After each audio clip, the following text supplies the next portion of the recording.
Alors, on va commencer cette table ronde. Avant de rentrer dans le vif du sujet, je dois vous transmettre les excuses de Jean-Marc Ayrault qui avait mal cerné les horaires de la cérémonie de panthéonisation, qui pensait être revenu et en fait la cérémonie est en train de commencer.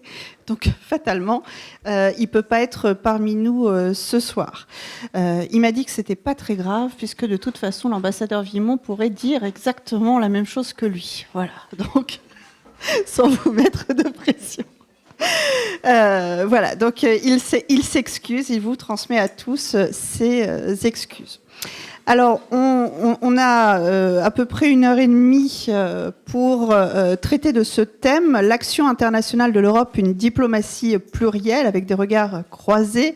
Alors, dans le monde global qui est le nôtre, le système des relations internationales fonctionne avec des acteurs de plus en plus diversifiés, les États, les organisations inter- ou supra-étatiques, on vient d'en parler, mais aussi des entreprises internationales, des ONG, des parlementaires, des collectivités territoriales, etc. Une liste non exhaustive parce qu'elle dépend, et on vient de le voir avec les communications précédentes, dans la définition des acteurs, des enjeux de l'action internationale qu'on envisage. Action, réaction face à des défis de court terme, vision de long terme. Une des questions qui peut se poser à nous est de définir ou de voir comment va se définir le visage de l'UE dans 10, 30, 50 ans. Comment nous souhaitons la faire exister dans un monde globalisé en mutation constante. Mais pour ça, pour envisager ce long terme, il faut déjà surmonter les crises actuelles. Et on en a évoqué quelques-unes depuis ce matin. Bref, tout s'entrecroise, des interactions permanentes et dans la logique de la globalisation, au sens géographique comme économique du terme, tout va finalement à un moment ou l'autre relever de l'action extérieure et de la diplomatie, les deux mots clés qui sont ici au cœur de notre réflexion, qu'il s'agisse, et on en parlera, de climat, d'environnement, ça peut être de tourisme, de culture, de sport, etc. Donc une diplomatie plurielle, par ses dimensions, par ses acteurs, c'est les chevaux un peu complexes qu'on va tenter de démêler ce soir. On ne sera pas exhaustif, évidemment, je vous préviens d'emblée. On abordera quelques pistes avec 3 invités. Donc, Pierre Vimont, qu'on vient d'entendre, ancien ambassadeur de France et secrétaire général exécutif du Service européen pour l'action extérieure, qui nous parlera peut-être là, en l'occurrence, en tant qu'ancien ambassadeur de France, pour changer un petit peu de carte par rapport à la communication précédente. Antoine Sautenet, directeur du développement durable du groupe Michelin, et André Sobczak, secrétaire général d'Eurocities, ancien vice-président de Nantes Métropole. Alors, en ce qui concerne l'organisation et le tempo, on va avoir un peu 2 temps, une première discussion entre nous, des tours de table, pour que les intervenants puissent exposer leur regard sur le sujet qui nous réunit, et ensuite, dans un second temps, un dialogue avec la salle. Donc n'hésitez pas à noter les questions au fur et à mesure telles qu'elles vous viennent. Vous aurez largement l'occasion et le temps de les poser, je vous rassure. Alors, dans un premier temps, pour lancer la discussion, je vais d'abord me tourner vers l'ambassadeur Vimont, donc représentant de ce qu'on pourrait qualifier, dans ces diplomaties plurielles, la diplomatie traditionnelle, celle de l'État. Je voudrais juste revenir pour tous sur vos parcours respectifs. Ça va aussi permettre à nos étudiants peut-être de se positionner, peut-être de trouver des vocations, voilà, des idées pour l'avenir. Et en l'occurrence, en bonne historienne, je vais malmener la chronologie en présentant votre carrière. Alors, juste un rappel pour les études. Vous avez fait des études de droit, diplômé de l'IEP de Paris, ancien élève de l'ENA. Et ensuite, vous avez alterné, comme souvent dans la carrière avec un C majuscule, des postes en ambassade et en administration centrale. Donc, en ambassade, vous avez travaillé d'abord à Londres, à la représentation permanente de la France auprès des communautés européennes à Bruxelles.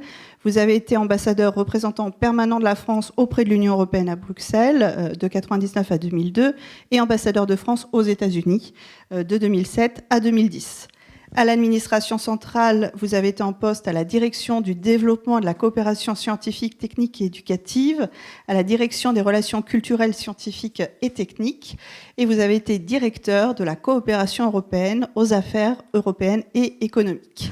Et vous avez exercé à plusieurs reprises les fonctions de directeur de cabinet auprès d'Elisabeth Guigou, ministre délégué aux Affaires européennes dans le gouvernement Rocard, puis auprès des ministres des Affaires étrangères de Jacques Chirac, donc successivement Dominique de Villepin, Michel Barnier et Philippe Douste-Blazy. Et enfin, donc là, vous nous en avez parlé, vous avez été secrétaire général exécutif du service européen pour l'action extérieure. Alors, avec cette ambassade, avec cette expérience, pardon, avec votre expérience de diplomate, pouvez-vous nous expliquer comment vous avez appréhendé l'action extérieure de l'UE et cette notion de diplomatie plurielle? Merci beaucoup, une fois encore, de m'inviter. Désolé de parler à nouveau.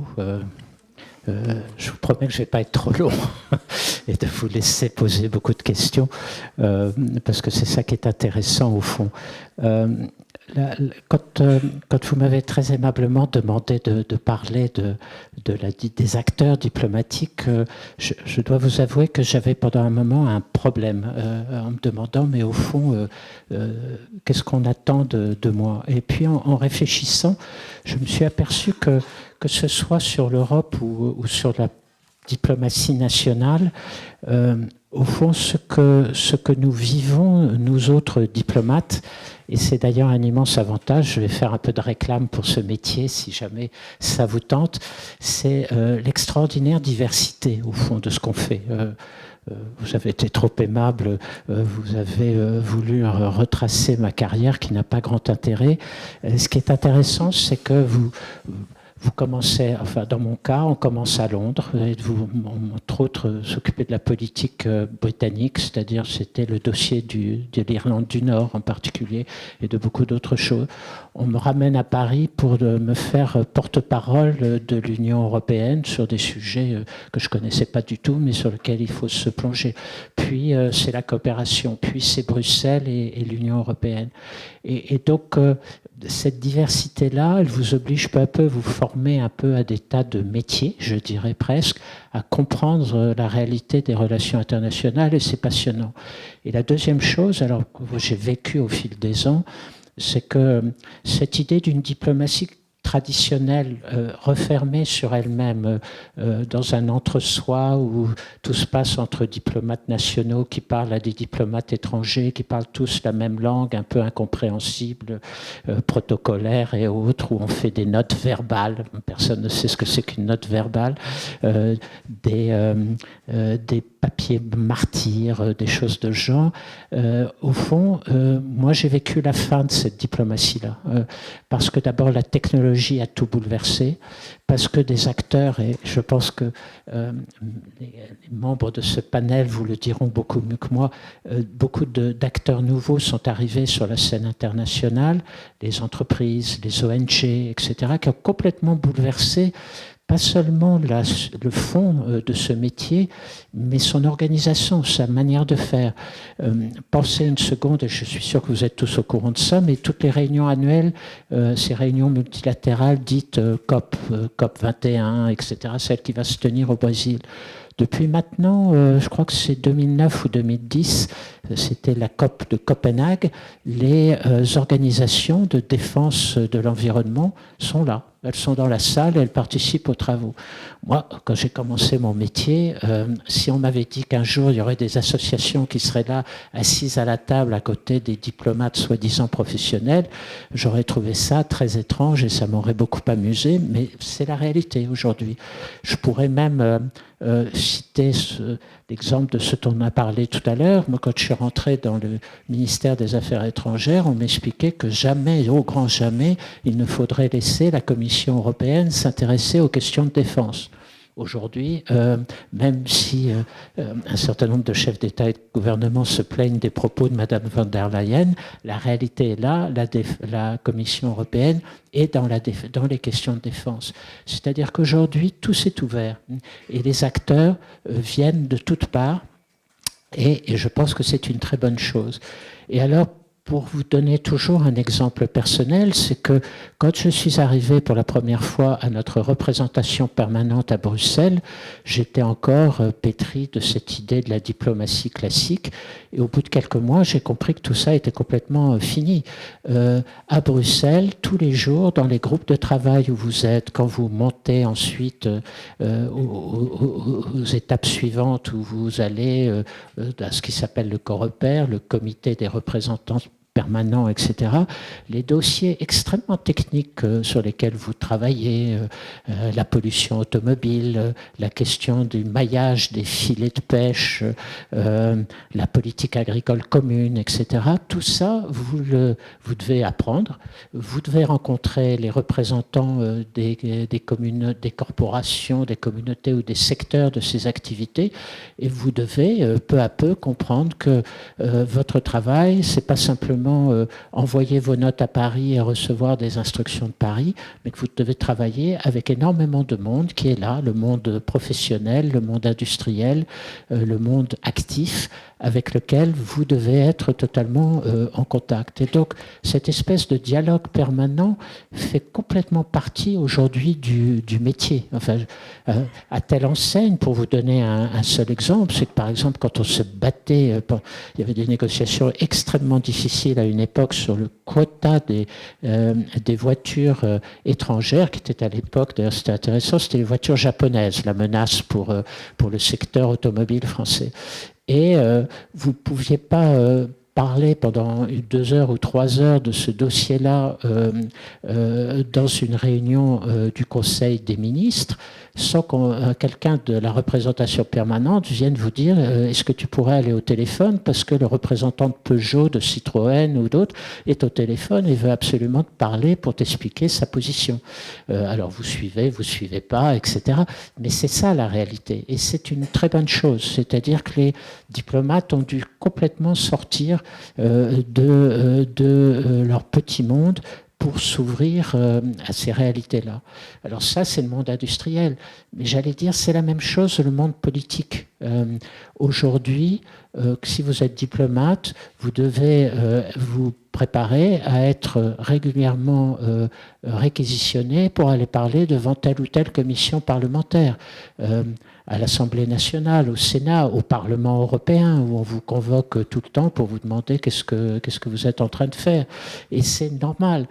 Et alors, j'irai un point plus loin. Moi, j'ai eu à la fois l'honneur et la rude tâche de défendre notre travail lors du référendum sur le traité de Maastricht et ensuite sur le référendum sur le projet de traité constitutionnel. Et là, alors, pour un diplomate, vous vous retrouvez confronté avec quelque chose que vous ne connaissez pas. C'est comment aller essayer d'expliquer le jargon impossible d'un projet de traité européen à tous les citoyens de votre pays pour leur dire, pour leur expliquer les tenants et aboutissants. Essayez surtout de trouver pour votre ministre ou pour le président de la République les arguments convaincants. Et vous avez vu, ça marche pour Maastricht, ça échoue complètement en 2005 pour le projet de traité constitutionnel. Et donc c'est un métier complètement différent. Moi j'ai vu la transformation de ce métier. Alors il y a ceux qui s'adaptent à cela et qui l'acceptent et ceux qui au contraire voudraient revenir dans un entre-soi beaucoup plus agréable et je dirais peut-être plus confortable. Mais le résultat, bien évidemment, c'est que si vous n'acceptez pas de vous ouvrir vers les autres et vers ces acteurs-là, le risque est que vous échouiez très vite et que vous vous retrouviez dans une situation très, très, très vite de blocage. Parce que les autres autour de la table, les représentants des 26 autres États membres, eux aussi ont fait leur travail, eux aussi défendent leurs intérêts, et il faut être conscient de cela. Et ça devient un formidable clavier sur lequel vous commencez à pouvoir jouer de manière tout à fait intéressante et avec une richesse de possibilités uniques. C'est-à-dire quand vous êtes en train d'essayer de négocier avec votre collègue diplomatique, je ne sais pas, d'Italie, prenons l'Italie par exemple, et qui vous dit c'est complètement bloqué, je ne peux pas bouger, je serai intraitable sur les quotas d'huile d'olive. Et au bout d'un moment, vous essayez de comprendre D'où vient le blocage?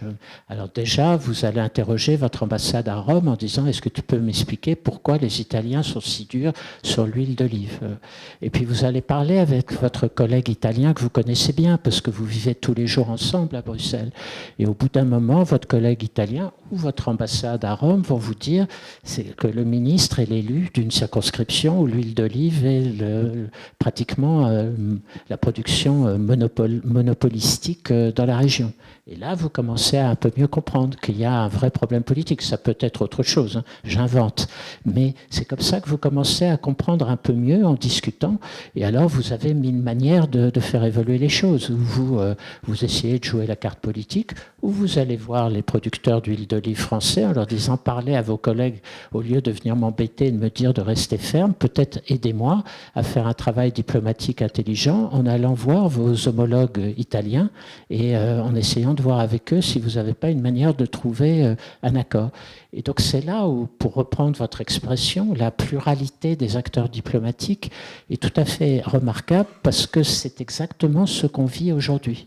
C'est une pluralité d'acteurs diplomatiques qui rend le travail à la fois passionnant, mais soyons honnêtes, beaucoup plus compliqué, beaucoup plus complexe, et avec des acteurs de plus en plus nouveaux.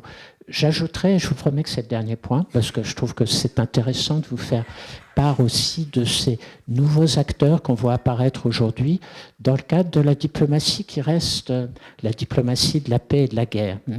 Il y a un phénomène très intéressant aujourd'hui. Dans cette diplomatie assez traditionnelle de la paix et de la guerre, comme vous avez vu, on n'est plus très habitué à faire la guerre, on ne sait plus comment faire cela, mais tant mieux. Et Alexis tout à l'heure rappelait que l'Europe avait une manière de faire la paix qui était intéressante, mais au fond, les instruments de l'Europe pour essayer de ramener la paix, c'est beaucoup de déclarations et beaucoup de sanctions. Et avec des sanctions, c'est devenu l'instrument principal, et c'est devenu un instrument tellement utilisé qu'on finit par se tirer parfois la balle dans le pied. C'est-à-dire que sur le plan des sanctions personnelles, on sanctionne tout le monde. On sanctionne même les ministres des Affaires étrangères, du coup on ne peut plus parler. On sanctionne n'importe quel groupe dont on est très très mécontent. Et du coup, quand on est un diplomate qui représente un État, on doit respecter ces sanctions et on n'a plus d'interlocuteur pour essayer de mener ce dialogue. Et donc vous avez vu immédiatement se développer dans le monde diplomatique de nouveaux acteurs qui depuis quelques années s'appelleraient, je ne sais pas comment appeler ça, des diplomates privés, des organisations de médiateurs privés. Vous en voyez quelques-uns ici ou là. Formidable exemple aujourd'hui, je trouve, c'est le retour de Tony Blair à Gaza. Tony Blair, avec son institut qui est, depuis un certain nombre d'années, s'efforce de faire de la médiation et est invité dans les réunions, alors ça c'est le caractère un peu provocateur de Trump, mais Tony Blair et son organisation privée est venu à la Maison-Blanche discuter du plan de paix de Trump. Et en réalité, ce plan de paix, sur notamment tous les points de moyen et long terme, est un plan pratiquement totalement inspiré par l'Institut, j'oublie son nom, de Tony Blair.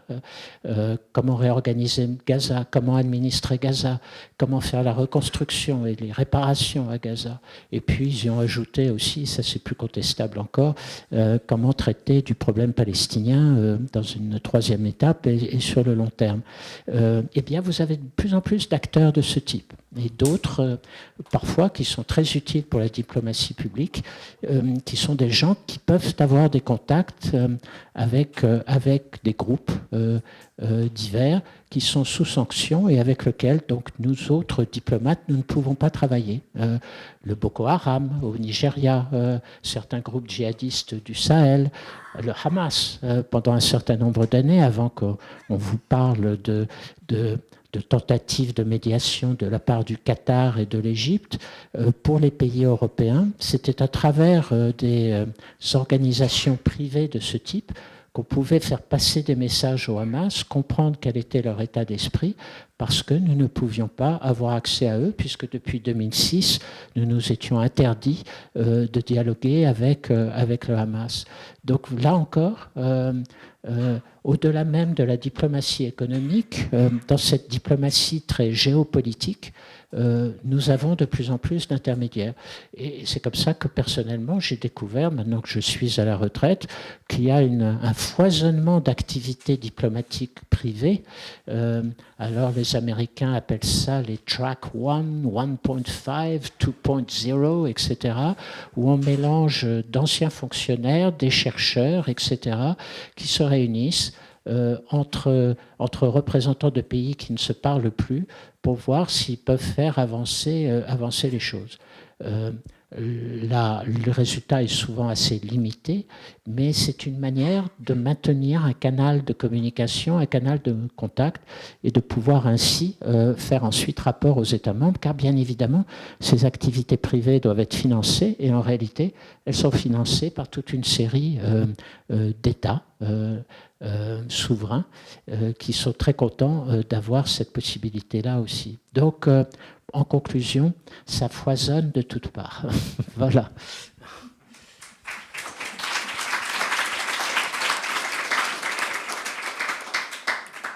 Merci beaucoup. Je pense qu'on y reviendra. Ça évoque un peu cette diplomatie privée.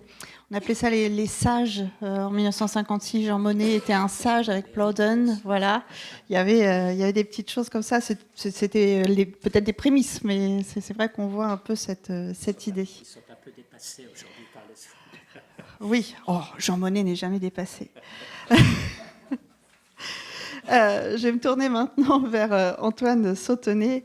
Alors, docteur en droit international et titulaire d'un master en économie à l'École normale supérieure de Rennes.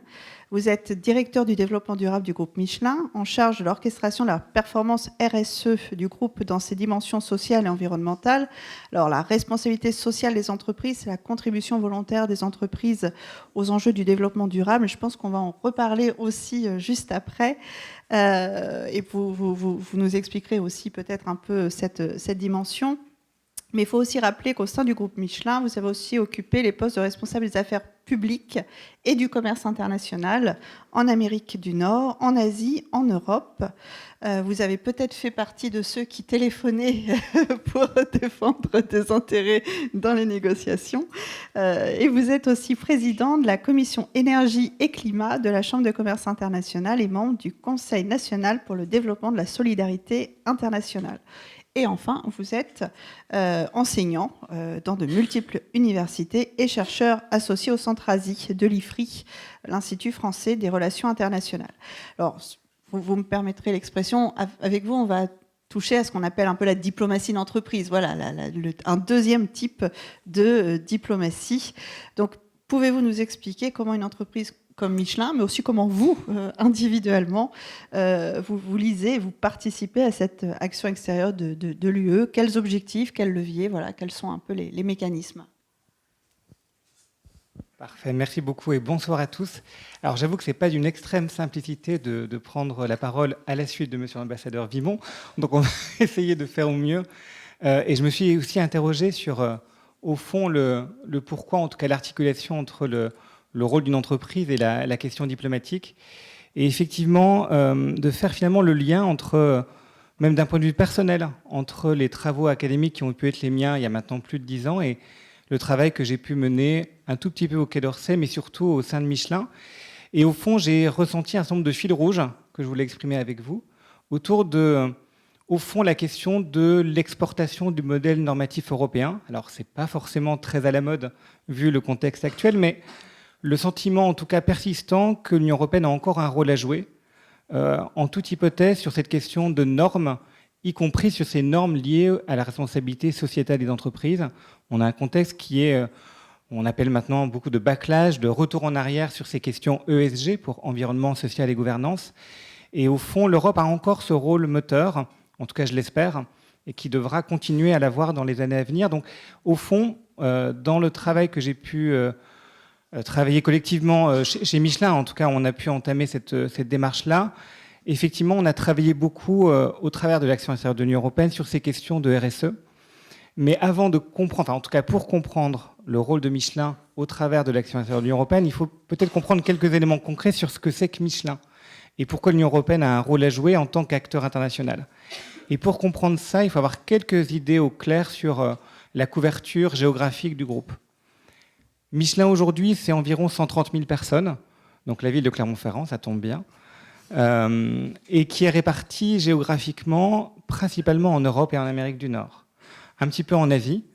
Et ce qu'on n'a pas forcément en tête, c'est qu'il y a un barycentre qui est très européen sur le nombre d'employés. Environ 40% des employés du groupe sont basés en Europe, pour des raisons que vous connaissez, qui sont historiques. Mais c'est environ 25 à 30% des ventes du groupe. Et aux États-Unis, en Amérique du Nord globalement, c'est environ 25% des employés, mais c'est plus de 40% du chiffre d'affaires du groupe. Donc vous voyez l'extrême sensibilité du groupe Michelin à la question nord-américaine, et en particulier aux États-Unis. Donc ça, c'est un premier point assez naturel. Le deuxième point, c'est que nous avons environ 85 sites industriels de production de pneumatiques. Et le point clé qu'il faut avoir en tête, c'est qu'on n'est pas capable de produire tous les types de pneumatiques dans un seul pays. Donc ça veut dire que vous avez quand même pas mal de cargos qui circulent autour du monde avec des pneus à l'intérieur, puisqu'on n'est pas capable de produire certains pneus agricoles aux États-Unis qu'on exporte depuis la France ou dans le sens inverse. Donc on est quand même quelque part, même si on veut être de plus en plus local pour local, on a une certaine sensibilité aux questions d'obstacles aux échanges, au commerce mondial. Donc ça, c'est les deux aspects clés qui permettent de comprendre le rôle que peut avoir l'Union européenne. Et le dernier point important s'agissant de Michelin, c'est aussi le fait que c'est le leader au niveau mondial. Et donc, c'est un certain nombre d'effets. L'ambassadeur Vimont a évoqué les discussions techniques qui sont à jour. Je vais vous donner quelques exemples concrets, mais effectivement, dans la mesure où Michelin a innové depuis très longtemps, demande des normes internationales les plus élevées possibles.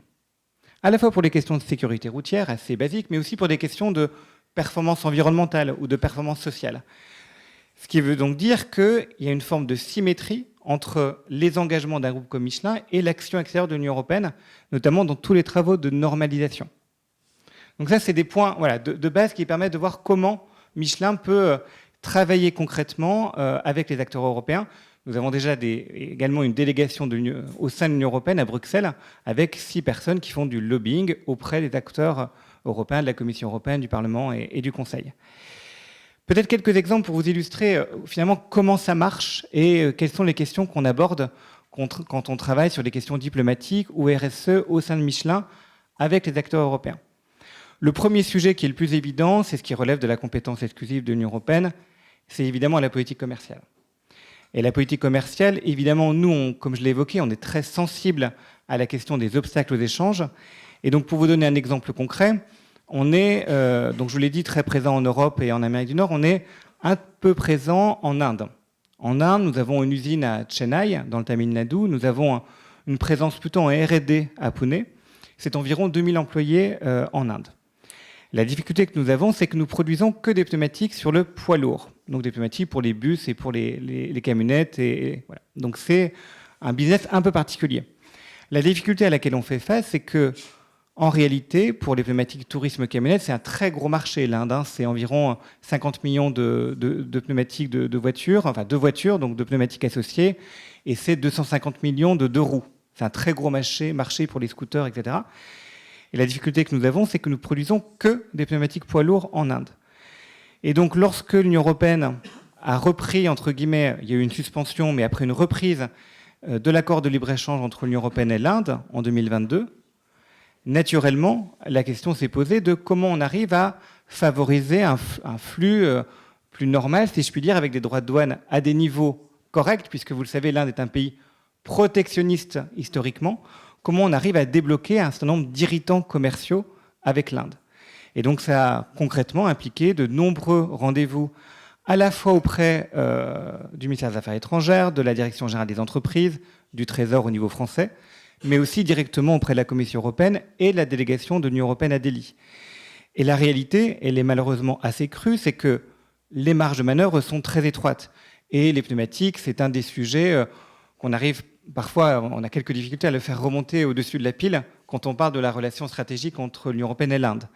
Et la réalité, elle est assez crue, c'est que En fait, nous avons des licences d'importation pour les pneumatiques qu'on exporte depuis l'Europe, et nous n'arrivons pas du tout à vendre des pneumatiques pour les voitures en Inde, et on était, encore il y a quelque temps, pas très loin de mettre la clé sous la porte, Michelin en Inde. Donc on voit quand même les conséquences immédiates de négociation d'un accord de libre-échange entre l'Union européenne d'un côté et l'Inde de l'autre. Et on est, de ce fait, et c'est fait partie de la diplomatie économique, soumis à une menace, entre guillemets, des autorités indiennes. Notre président, Florent Menegou, a rencontré il y a 6 mois le Premier ministre Modi. Et la réalité, c'est du chantage. C'est-à-dire qu'ils nous disent, très bien, on vous accorde des licences d'importation, mais vous rajoutez des facilités de production en Inde. On l'a fait, on n'a aucune avancée sur les quotas à l'importation. Voilà. C'est un exemple très concret qui montre la diplomatie économique et comment on est proche, on va dire, des acteurs européens sur ces questions-là. Deuxième exemple concret, plus de l'ordre des discussions techniques, c'est la question de la normalisation. Je l'ai évoqué, effectivement, l'Union européenne comme un acteur normatif. C'est vrai dans pas mal de domaines économiques. C'est le cas dans le secteur industriel automotive au sens général, automobile, où effectivement on a des industries à protéger au niveau européen. Et l'Union européenne est très active au sein des Nations unies. Et en l'occurrence, quand on parle de standards automobiles, il s'agit d'une instance qui est basée à Genève, qui s'appelle la Commission des Nations unies pour l'Europe, qui est en fait plus qu'une instance géographique, mais qui est une instance qui élabore des standards dans le secteur automobile et dans le secteur des pneumatiques. Et là, on peut penser que c'est très technique, ça a peu d'impact pour la diplomatie et pour les acteurs industriels, les équipementiers ou les constructeurs automobiles. Je peux vous dire que l'impact, il est absolument majeur. Je vous donne quelques éléments de contexte pour vous donner un cas précis. Quand vous conduisez votre véhicule, évidemment, le pneumatique, c'est le seul élément qui est sur la route, et vous émettez, évidemment, les émissions de CO2, c'est lié à l'efficience énergétique des pneumatiques, ce qu'on appelle la résistance au roulement, mais vous émettez aussi des particules d'usure.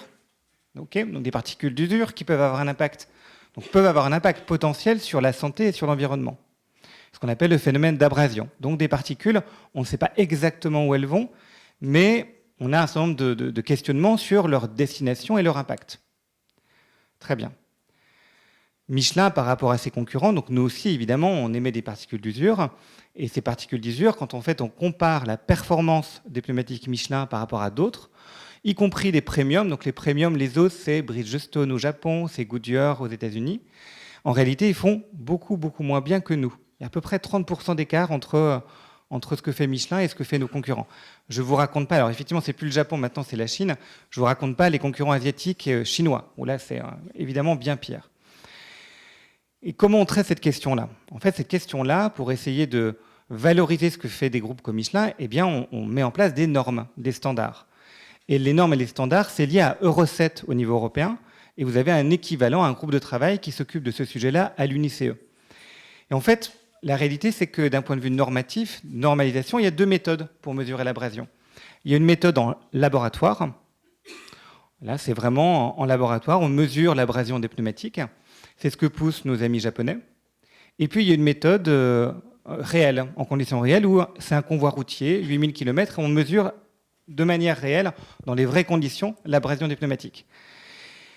Et le fait est que, et là c'est une pure question diplomatique, le Japon pousse la méthodologie en laboratoire et nous essayons de pousser l'Europe à mettre en place ce test en conditions réelles. Si la pièce tombe du mauvais côté et qu'effectivement on doit passer demain en laboratoire, c'est une catastrophe pour Michelin parce que tout l'avantage compétitif qu'on peut avoir tombe. Parce qu'en fait, on peut faire dire à peu près tout et n'importe quoi de ce test en laboratoire. Donc c'est une question qui peut paraître très triviale, mais la réalité, c'est que, 1, on ne sera pas en capacité de protéger le consommateur européen, et 2, on va désavantager un groupe comme Michelin par rapport à des concurrents qui font beaucoup moins bien, alors même qu'en termes d'impact sur la société et l'environnement, c'est un des éléments majeurs. Voilà, exemple très concret de diplomatie économique qui peut faire extrêmement mal à l'ensemble d'un secteur et d'une entreprise, qui est par ailleurs en vraie difficulté économique, le secteur automobile dans son ensemble, notamment du fait de la concurrence chinoise, avec beaucoup de dumping. Donc on a aussi, d'ailleurs, je fais une parenthèse, mais on a aussi beaucoup travaillé avec la Commission européenne. l'Union européenne a toujours été un acteur libre-échangiste par idéologie. Moi, je l'avais déjà constaté dans mes travaux de doctorat, et je l'ai encore davantage observé chez Michelin. Mais il a fallu des efforts absolument considérables pour mettre pendant 5 ans des droits anti-dumping contre les pneumatiques poids lourds chinois, ce qui est quand même assez dingue, alors qu'effectivement, il y avait vocation à se protéger. Le secteur pneumatique est un secteur parmi beaucoup d'autres. Donc là, c'est vraiment un exemple concret qui met à mal tout un pan de l'économie qui est par ailleurs en difficulté avec des coûts de l'énergie très forts et une compétition, notamment à bas coût chinoise, qui est très critique pour l'ensemble du secteur. Donc voilà un exemple concret. Je vous donne un dernier exemple, juste pour vous illustrer que ça peut partir à la fois sur la politique commerciale, donc compétences exclusives, de la normalisation, les États aussi ont un rôle à jouer.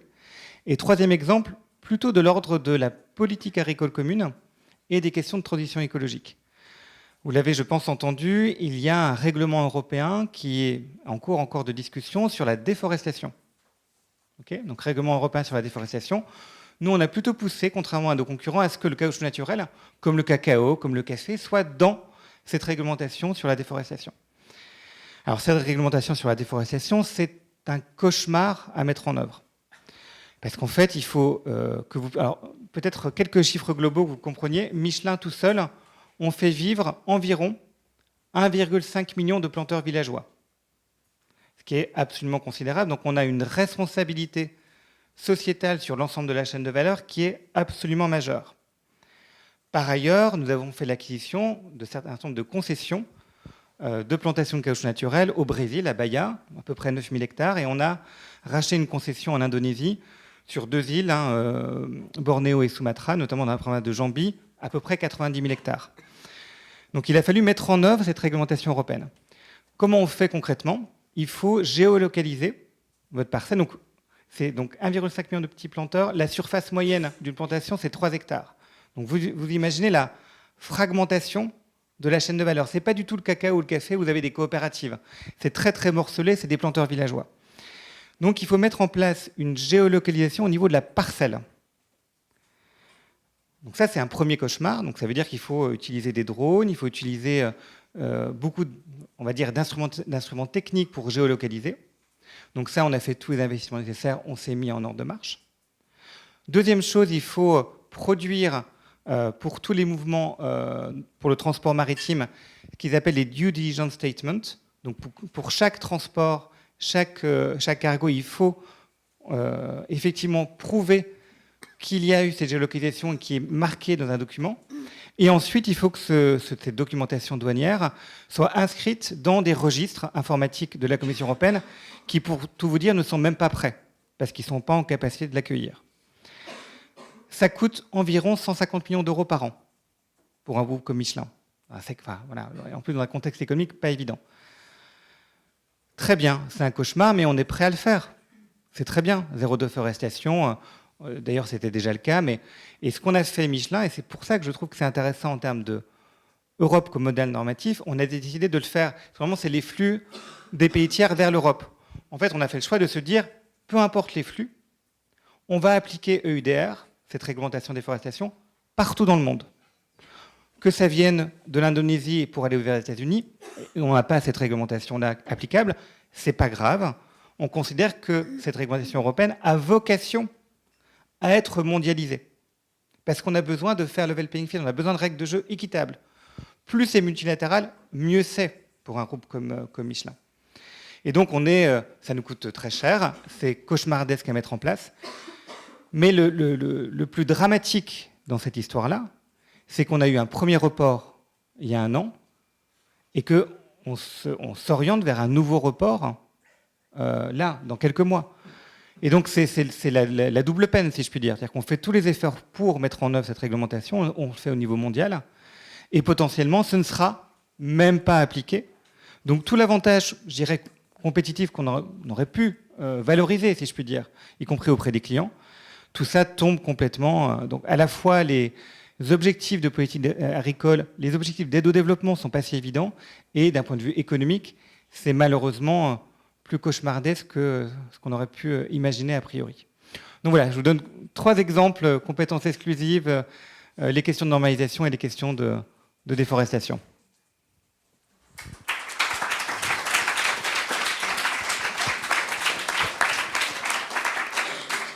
Alors, merci beaucoup pour cette présentation qui montre bien les enjeux de la diffusion du modèle normatif européen pour une entreprise. Et puis, finalement, on a parlé de diplomatie économique, diplomatie environnementale, voilà, de compétitivité. Donc, je pense que là aussi, ça pourra alimenter largement la discussion. Alors, je me tourne maintenant vers André Skopčak. Vous êtes juriste, vous aussi. Il n'y a pas beaucoup d'historiens, là. Hein. Vous avez été directeur académique et de la recherche d'Audencia Business School et vous êtes ce qu'on appelle un champion justement de la RSE, on va pouvoir y revenir. Vous êtes un chercheur sur ce sujet de la responsabilité sociétale d'entreprise que vous définissez, je vous cite, comme un processus d'apprentissage engageant les parties prenantes internes et externes de l'entreprise pour améliorer sa performance et son impact dans le domaine écologique, social et économique. Finalement, c'est un peu ce qu'on vient d'illustrer complètement. Vous avez fondé la plateforme RSE de Nantes Métropole. Vous êtes devenu vice-président de notre métropole en charge de l'Europe, de la RSE et de l'emploi. Le lien entre les trois sera assez intéressant. Et vous êtes aussi, et alors peut-être surtout, vu le thème de cette table ronde, en l'occurrence, secrétaire général de l'association Eurocities. Alors Eurocities, c'est un réseau, c'est le réseau des 200 plus grandes villes européennes, 130 millions d'habitants dans 38 pays. Donc là aussi, évidemment, une force de frappe à proprement parler. Donc là, cette fois, c'est en tant que... J'utilise ces termes pour un peu chapeau, mais représentant de la diplomatie territoriale. Voilà. Donc, expliquez-nous comment vous percevez et participez à l'action extérieure de l'Union européenne. Oui, merci beaucoup. Ça me fait plaisir de revenir ici à l'Université de Nantes où j'ai commencé mes études il y a assez longtemps maintenant aussi. Et effectivement, aujourd'hui, au sein d'Eurocities, donc nous sommes un réseau des grandes villes européennes. On travaille ensemble pour échanger sur les expériences, les défis que rencontrent les grandes villes sur toutes les thématiques. Donc évidemment, en premier lieu, tout ce qui concerne le climat, l'environnement, en fait, où on essaye de se battre pour justement une réglementation plus ambitieuse et aussi plus stable. Donc on devrait travailler encore plus ensemble parce que on est un peu seul effectivement là-dessus, donc on essaye d'échanger comment tu fais en fait pour développer le transport public dans ta ville, comment je peux m'en inspirer. Donc ça c'est un premier niveau. Et le deuxième niveau, c'est effectivement d'influencer les politiques européennes en fait. Donc c'est vraiment pour cela que Eurocities a été créé il y a 40 ans.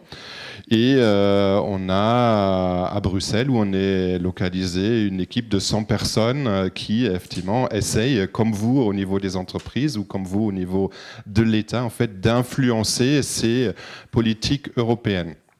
Donc,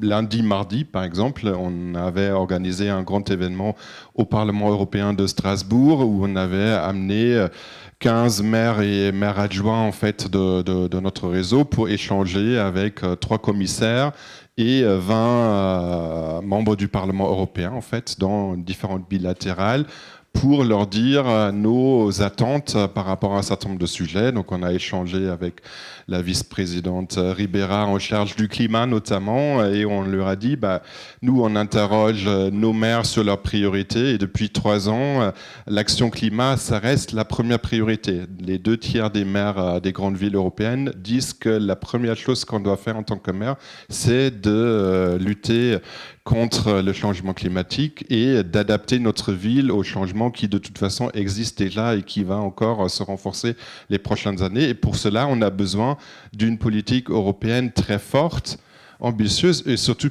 qui ne change pas en fait. Comme vous, au niveau des entreprises, vous avez besoin d'une stabilité parce que vous réalisez des investissements, les villes, c'est pareil. Les villes ont commencé effectivement à rénover le parc immobilier, à investir dans le transport public, comme aussi on le voit effectivement à Nantes. Mais si maintenant effectivement on revient en arrière et finalement ces investissements-là, il ne fallait pas les faire, c'est très problématique. Un exemple très concret, c'est aussi toute la législation sur l'eau qui a été adoptée. Donc pour aujourd'hui les villes européennes, c'est obligatoire en fait d'avoir une très très bonne qualité de l'eau. En fait. Et donc c'est différents traitements qui existaient déjà, mais on rajoute maintenant en fait un autre traitement.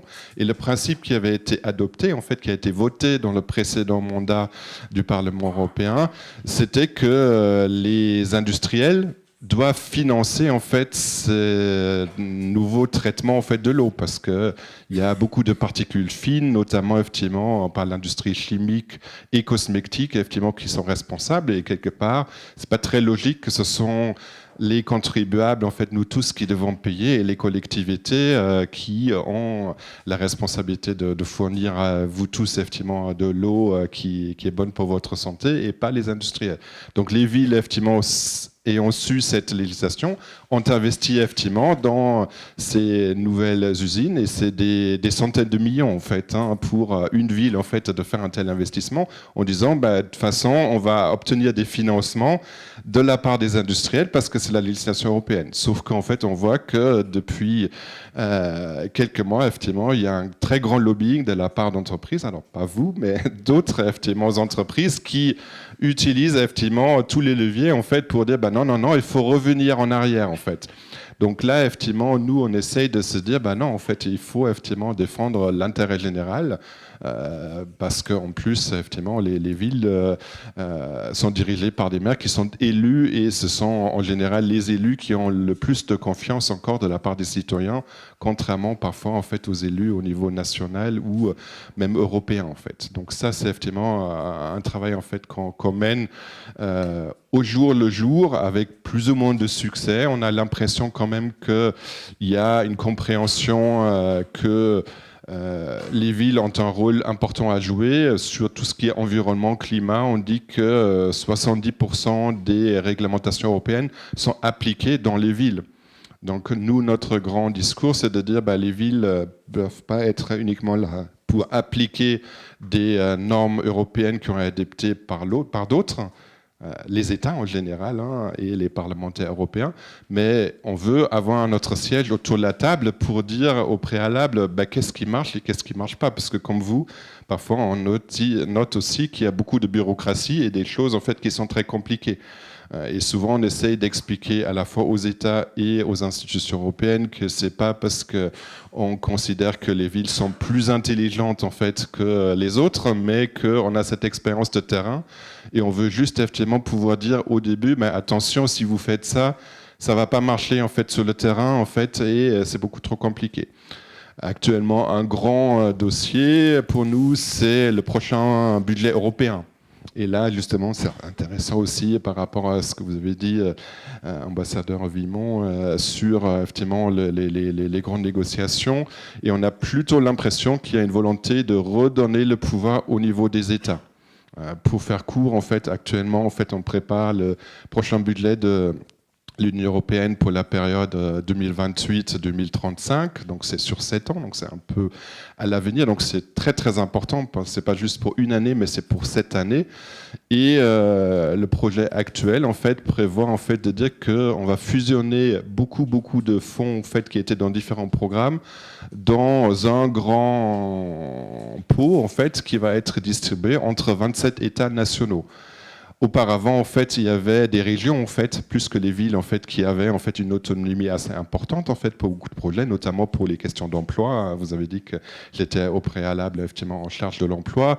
La Maison de l'Emploi ici à Nantes est en grande partie financée par ces fonds qui passent par l'Europe aux régions. Et après, qui permettent de financer notamment l'insertion des associations de l'économie sociale et solidaire, par exemple. Et tout ça sera fondu, en fait, dans 27 plans nationaux. Et donc, du coup, finalement, la région n'aura plus vraiment son mot à dire et les villes encore moins. Et finalement, l'État peut décider, grosso modo, quelles sont ses priorités. Donc, nous, on considère que c'est très, très dangereux pour le projet européen dans sa totalité, d'ailleurs, parce que, effectivement, on se dit, ceux qui défendent peut-être encore le plus l'Europe, c'est plutôt les maires, et c'est pas forcément les gouvernements nationaux dans lesquels on trouve de plus en plus des populistes, effectivement, qui prennent du pouvoir en Italie, aux Pays-Bas, en Hongrie, en République tchèque. Malheureusement, la liste s'allonge effectivement de plus en plus, en fait, et on considère que c'est vraiment un combat très important, pas facile, mais qu'on essaye de mener. Et après, effectivement, depuis, je dirais, 3-4 ans, en fait, depuis que je suis arrivé à Eurocities, on a essayé en fait, d'agir aussi beaucoup sur les valeurs partagées par les villes au niveau international, ce qui est un peu nouveau pour nous.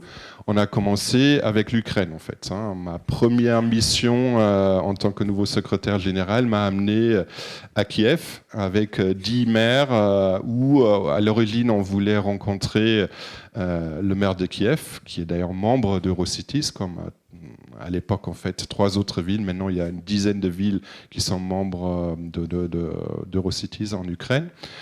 Et donc, c'était en août 2022, 5 mois après le début de la guerre. Et quand on a préparé en fait, notre visite, c'est le président Zelensky qui a dit j'ai envie de vous rencontrer. Donc, on était un peu surpris en fait, qu'un chef d'État veuille rencontrer des maires d'autres villes européennes. Et c'était très, très intéressant parce qu'il nous a dit « Je suis très content que vous soyez venus parce que je suis sûr que la guerre que mène la Russie contre nous va durer. Mais à la fin, en fait, on va gagner. On va devoir reconstruire l'Ukraine et on va reconstruire l'Ukraine en mieux, plus durable, plus inclusive. Et cette compétence, en fait, c'est pas l'Union européenne qui l'a, c'est pas les gouvernements nationaux. Ils savent pas comment reconstruire une école, un réseau de transport, des crèches, etc. J'ai besoin de vos compétences en tant que maire européen parce que je veux m'inspirer de ce qui est fait le mieux dans les villes européennes pour l'appliquer en fait aux villes ukrainiennes. Deuxièmement, il nous a dit, vu que la guerre va durer, j'ai un peu peur en fait que la population dans l'Europe va se lasser en fait de cette guerre et va se dire à un moment donné pourquoi effectivement nous on doit mener des sanctions contre la Russie qui nous coûtent aussi très très cher, on a d'autres priorités, ça fait monter les prix de l'énergie, donc assez visionnaire déjà. Et il a dit je ne fais pas confiance en fait aux gouvernements nationaux de convaincre leur population qu'il faut soutenir l'Ukraine. J'ai besoin de vous, les maires, qui êtes les plus proches en fait de vos citoyens. Vous rencontrez les citoyens au jour le jour. Vous devez leur expliquer pourquoi en fait c'est pas une guerre de la Russie contre l'Ukraine, mais c'est une guerre de la Russie contre l'Europe dans son ensemble et ses nos valeurs communes. Donc ça, c'était un moment assez fort, en fait, effectivement, pour dire les villes ont un rôle assez important à jouer. Deuxième exemple, au mois d'août de cette année, on a amené une autre délégation de 10 maires à Istanbul. Istanbul, parce qu'ils sont membres aussi, et peut-être que vous l'avez vu, depuis le mois de mars, le maire d'Istanbul est en prison parce que c'est le principal opposant d'Erdogan. Alors on a monté des dossiers assez hallucinants, pas très très clairs, effectivement, contre lui. Et effectivement, donc on est allé on a fait une demande officielle pour le rencontrer en prison. Malheureusement, ça a été refusé, mais on est allé devant la prison et dans la mairie en fait d'Istanbul pour dire effectivement pour nous c'est vraiment contre les valeurs européennes.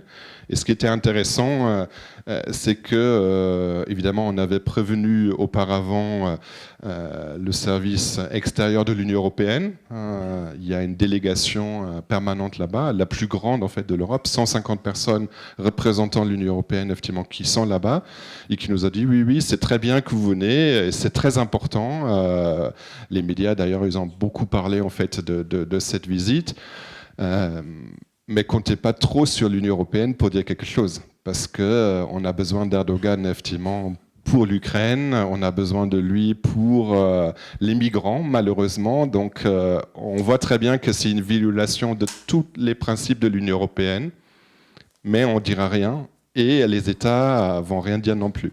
Et d'ailleurs, en fait, ce qui est assez intéressant, je ne dirais pas qui, mais certains de nos maires qui étaient avec nous sur place, et donc vu que les médias en ont parlé aussi, se sont fait rappeler à l'ordre en fait par le gouvernement national en disant qu'est-ce que tu es en train de faire en fait, parce que tu développes une diplomatie de ta ville, mais tu dois être conscient que tu représentes notre pays. Et donc, essaye de te retenir le plus possible, en fait. Donc, heureusement, on a des maires assez courageux qui ont dit, nous aussi, on est élus démocratiquement. En fait, on exprime nos valeurs. Je n'ai pas besoin de demander l'autorisation de mon gouvernement national pour m'exprimer, y compris sur des sujets internationaux. Mais on voit que ça peut être parfois, effectivement, un peu délicat. Mais moi, je pense effectivement que quand on regarde les thèmes et les valeurs qui sont défendus par les maires, je pense que c'est un rôle extrêmement important en fait.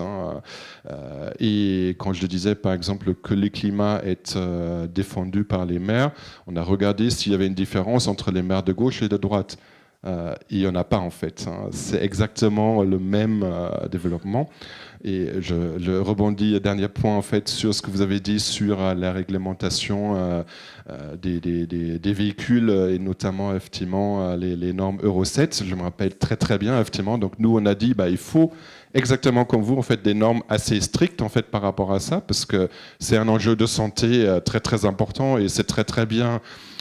Donc l'argument de la Commission européenne à l'époque, c'était de dire on va avoir des véhicules électriques à partir de 2035, donc on ne va pas en plus demander maintenant en fait avoir des normes de pollution pour les véhicules thermiques en fait plus strictes parce qu'on ne pourra pas faire tous les investissements. Sauf qu'on a dit 2035 c'est très très bien en fait, mais c'est le dernier moment où on pourra vendre des véhicules thermiques, mais ces voitures vont rouler pendant 15 ans, notamment dans les pays de l'Europe de l'Est en fait, donc ils vont rouler jusqu'en 2050.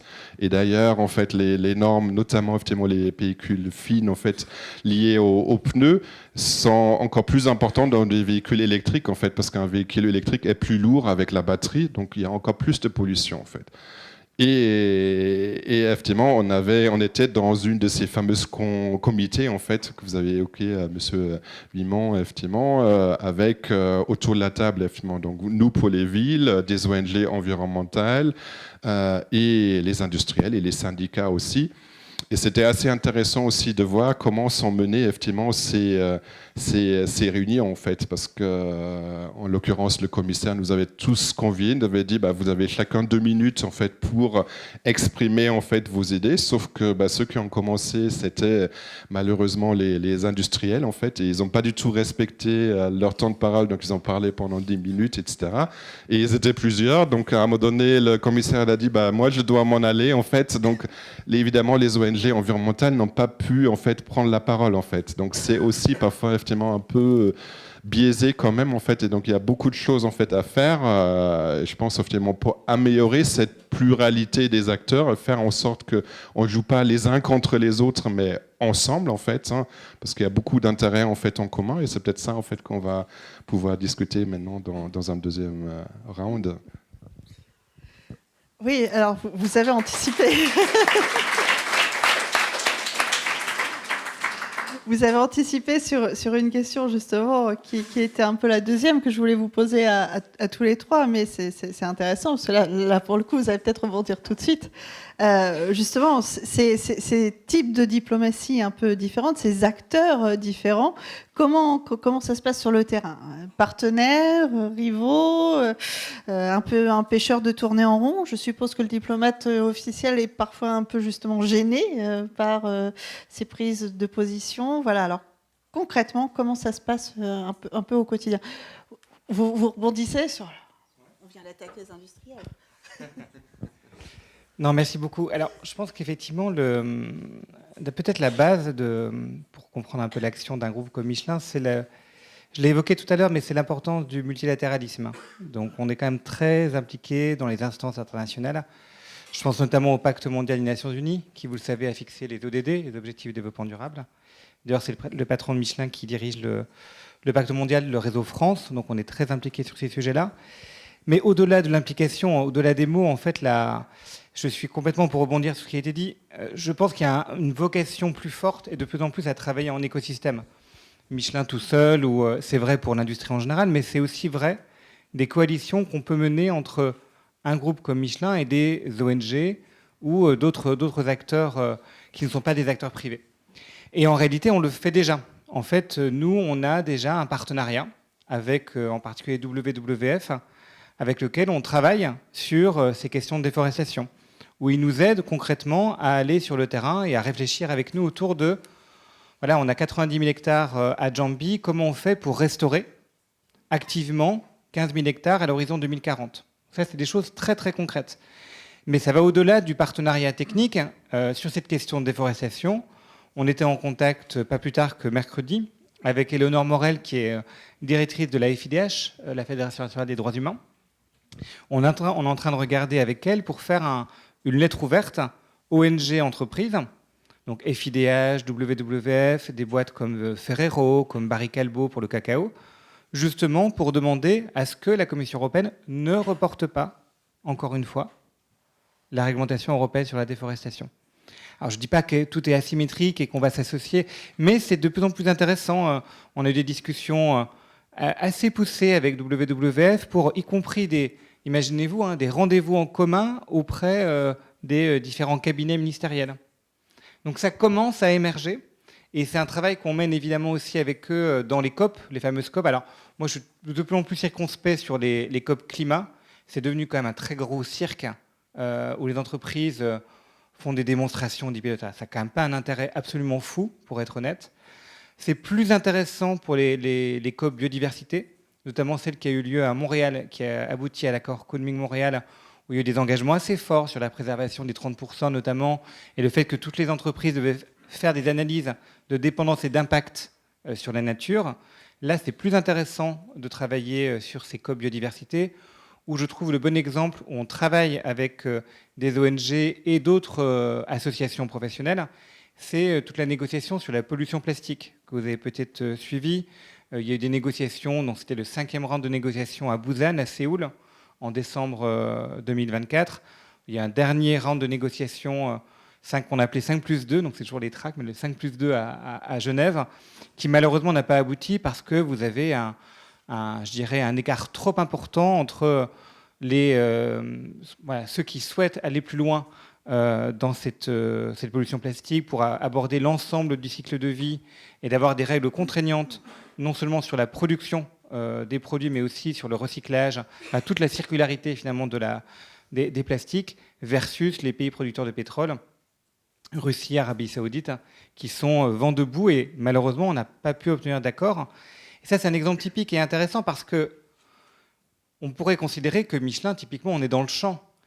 Et donc, on pourrait négocier négocier, je dirais, négativement pour essayer de sortir du traité. Or, en réalité, on a besoin de règles du jeu commun. Donc, en fait, on a tout intérêt c'est toujours mieux d'être dedans que d'être dehors. Et d'être dedans pour fixer des règles, comme on l'a dit sur l'abrasion, les règles les plus ambitieuses possibles, pour que les règles du jeu soient le plus équitable entre les différents acteurs. C'est ça, à mon avis, le point clé.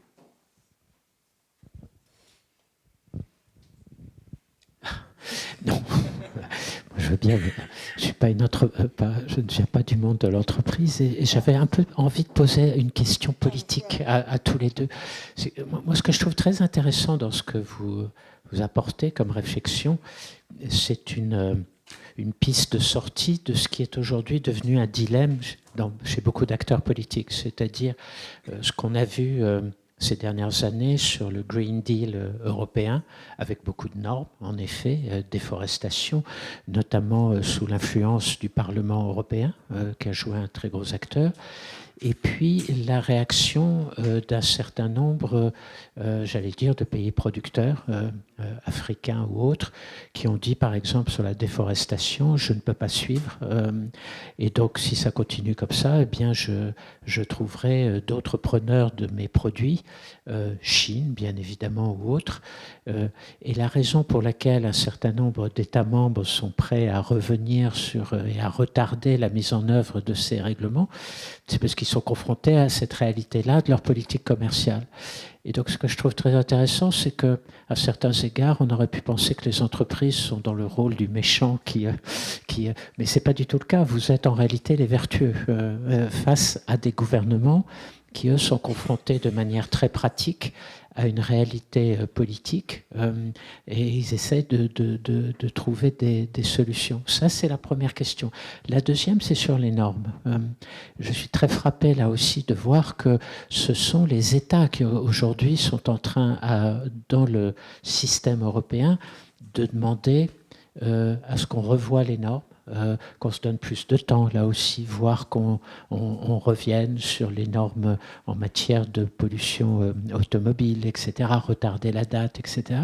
Et que là encore, ce sont plutôt les entreprises, pour des raisons d'ailleurs que je comprends très bien, de nécessité de prévisibilité, etc., de dire au contraire, non, il faut tenir bon, il faut que vous soyez... Et qu'au fond, c'est une diplomatie pour moi à front renversé, je trouve. Et je trouve que c'est très intéressant. Et la troisième chose, c'est sur les cités. Ça, c'est une thèse que je défends aussi beaucoup depuis longtemps, c'est qu'alors qu'on voit que beaucoup d'États sont confrontés à des vrais problèmes politiques parce que leurs opinions publiques ont du mal à suivre, se rendent compte du coût que ça représente pour eux, de leur pouvoir d'achat en matière... Les gilets jaunes ont été un exemple de cela, que finalement beaucoup de gens disent aujourd'hui, pour avancer sur la politique de l'environnement et de la production de l'environnement, il faut faire non plus du top-down, mais du bottom-up par les cités. Que c'est peut-être les villes, avec un contact plus direct avec la population locale, qui pourront nous aider. Et donc, sur ces différents exemples, on voit quelque part que l'État, en tant que tel, est un peu mis de côté, ou en tout cas n'a pas la solution. Et je trouve ça très intéressant.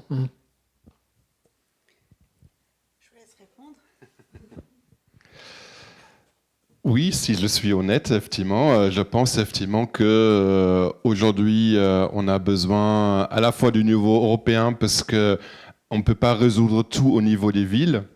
Et on a besoin de ce cadre, et si on veut peser effectivement au niveau géopolitique aussi face aux autres continents, nous au sein d'Eurocities, on ne va pas demander, on veut aucune règle à l'échelle européenne. Au contraire, en fait, on veut avoir des normes pour avoir la prévisibilité, pour faire les investissements, pour avoir aussi une certaine liberté. Mais c'est vrai que de plus en plus, malheureusement, effectivement, on voit que ceux qui freinent, qui sont un peu en fait vers un regard vers le passé, en fait, c'est effectivement les gouvernements nationaux, et parfois effectivement parce qu'ils sont peut-être un peu déconnectés en fait des problématiques concrètes en fait. Je ne pense pas que les maires sont forcément plus intelligents en fait que les ministres ou les présidents en fait au niveau national, mais en fait encore une fois, un maire il rencontre ses citoyens, et si à un moment donné il met en place effectivement quelque chose en fait dans sa ville qui fonctionne pas très très bien en fait, il pourra pas dire je laisse ça comme ça, ou je mets en place une commission qui va réfléchir pendant 2 ans à un moment donné. En fait, ce sera invivable pour les élus en fait. Ils sont à portée en fait d'engueulade en fait, comme on dit parfois en fait. Et c'est vrai que du coup, je pense que les maires d'une manière générale sont beaucoup plus pragmatiques en fait, et aussi ils peuvent expliquer en fait, ils peuvent dire, prendre le temps en fait à un moment donné sur le marché de dire effectivement on voit très bien que ces normes environnementales c'est pas facile à expliquer, il y a peut-être un impact sur le pouvoir d'achat, mais il y a des aides qui sont mises en place quand même en fait, et je peux vous montrer en fait comment remplir en fait ce dossier, ce que l'État en fait n'arrive pas à faire en fait. Donc du coup l'État parfois est un peu dépassé et tenté en fait par des solutions peut-être un peu simplistes en fait parfois, avec en plus effectivement comme je disais les populistes effectivement qui montent en fait encore plus effectivement à ces niveaux-là. Et ça pose quand même des vraies questions du coup, parce que dans la gouvernance, ce sont toujours les États qui ont un rôle essentiel en fait à jouer. En fait, donc il y a un décalage qui est assez inquiétant en fait quand on parle effectivement du coup de notre avenir en fait. Donc il faudra qu'on trouve une solution pour dire en fait comment on peut travailler là aussi en bonne intelligence en fait, comment on peut par exemple effectivement sur l'exemple en fait de la Turquie en fait, on a dit il faudra plutôt effectivement utiliser le fait que les villes parfois peuvent dire autre chose que le gouvernement national comme un atout en fait, et que nous en fait on peut garder des liens avec des villes qui pensent peut-être différemment, et peut-être quand même à l'avenir il y aura une autre majorité en Turquie, et ça sera peut-être pas trop mal si ces gens-là en fait ont déjà des contacts avec nous aujourd'hui et peuvent déjà préparer les choses, plutôt que de dire on est vécu en fait comme des concurrents en fait au niveau étatique. En fait, on devrait être des alliés en fait finalement, mais c'est pas toujours simple. De la même manière, effectivement, comme avec les acteurs économiques, je pense qu'effectivement, il y a différents acteurs économiques en fait. Et nous, par exemple, effectivement, on travaille beaucoup maintenant avec le mouvement Impact France en fait, qui existe aussi à l'échelle européenne, pour justement dire, nous, on a fait une action d'influence auprès des parlementaires européens en demandant justement à ce qu'on ne revienne pas sur le Green Deal. Et on a dit, ben voilà, la lettre qu'on va envoyer. Et le lendemain, eux, ils ont envoyé leur lettre en fait aux mêmes parlementaires en fait pour dire finalement c'est la même chose. Et en fait, on se dit peut-être que les parlementaires du coup vont se rendre compte en fait que il n'y a pas le monde d'entreprise d'une manière générale qui est contre les normes. Il y a différents points de vue en fait, et il faut qu'on s'organise mieux. Merci. Et ambassadeur Vimont, est-ce que finalement c'est pas appréciable pour le bon diplomate d'avoir quelqu'un qui vient jouer le trublion comme ça, un maire qui va lancer et qui dit ce que vous ne pouvez pas dire? Est-ce que c'est pas... Il y a une vraie complémentarité qui est intéressante, mais en vous écoutant, je me rends compte combien cette logique, à la fois la vôtre, celle de l'entreprise, vient se confronter à une culture diplomatique dans un pays comme la France où le rôle de l'État reste quand même essentiel. Donc ça veut dire qu'en réalité, l'État doit tout d'un coup se faire modeste et accepter davantage d'écouter les autres. Et c'est pas évident, me semble-t-il. Parce que la décision reste à l'État. Oui, à la fin, mais vous voyez bien aussi, et si on parle du système de Bruxelles, combien ça devient encore plus compliqué. Même je le vois bien auprès de mes anciens collègues de la Commission européenne, de tout d'un coup introduire tous ces acteurs supplémentaires qui compliquent encore beaucoup plus le jeu. Bon, moi, je trouve que c'est indispensable, parce que je pense que la vérité, c'est qu'on voit bien qu'en utilisant nos méthodes habituelles, c'est-à-dire la relation commission, conseil, parlement, et on sort nos normes, etc., et puis on se rend compte après que ça ne marche pas, et donc on se remet à remettre en cause. Enfin, on avance et puis on recule. Et on voit bien que par rapport aux acteurs économiques, aux acteurs des villes locaux, que ça pose des vrais problèmes. Et que surtout, je dirais, en termes politiques, que on le sent bien que nos opinions publiques ne suivent pas non plus et sont mal à l'aise. Donc ça veut dire que, quelque part, tout notre système, tout notre processus de prise de décision demande à être beaucoup plus sophistiqué, je dirais, et d'aller une étape encore plus loin que ce qui était jusqu'à maintenant, concertation, on écoute, mais à la fin, ça se passe entre nous et on adopte des normes. Ça demande non pas une remise en cause, mais peut-être à pousser encore plus loin une certaine forme de décentralisation. Et c'est pas évident pour ces systèmes qui sont déjà très très lourds en matière de prise de décision. Je vais réagir aux commentaires que vous avez faits pour... effectivement, là, on parle finalement presque de réinvention de contrat social, dans ce que j'entends.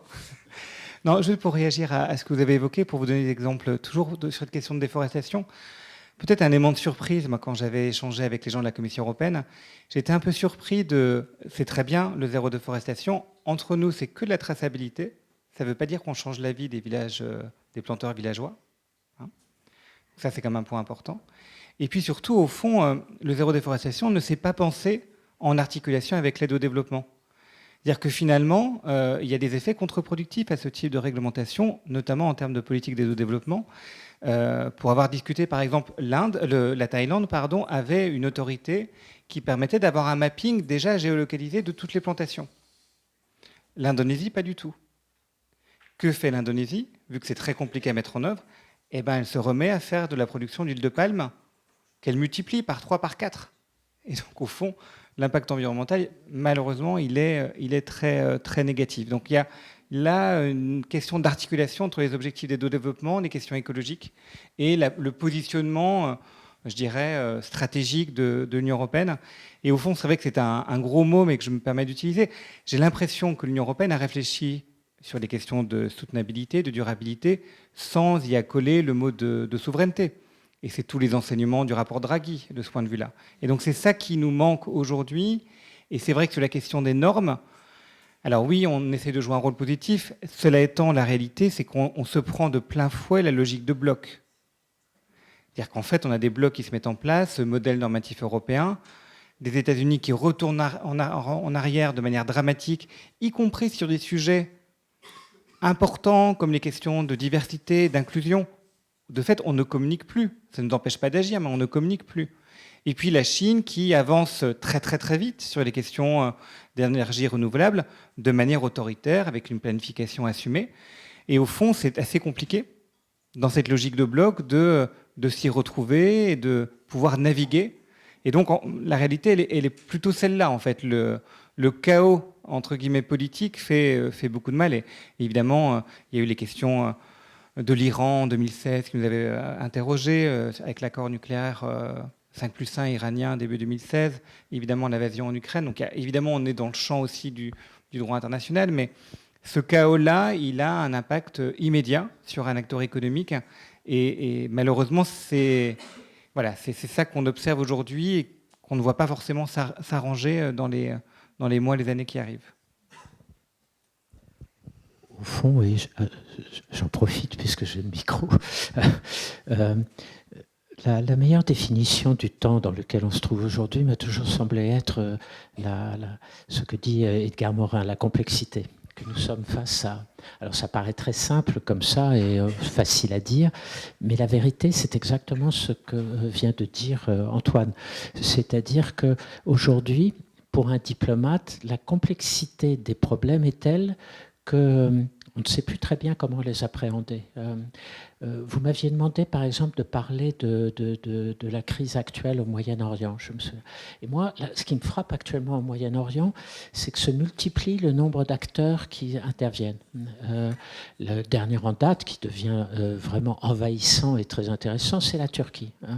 Vous avez d'ailleurs les Turcs ont rejoint les discussions en cours actuellement en Égypte, parce qu'ils deviennent un acteur incontournable éventuellement pour mettre en place une force internationale de sécurité à Gaza, parce qu'au fond, ils sont en train de manœuvrer en Syrie de manière très, très intelligente, et que malgré toutes les appréhensions que certains autres acteurs de la région peuvent ressentir, la Turquie est en train de devenir un acteur vraiment important sur ce dossier-là. Problème, les Européens ne savaient plus comment parler à la Turquie.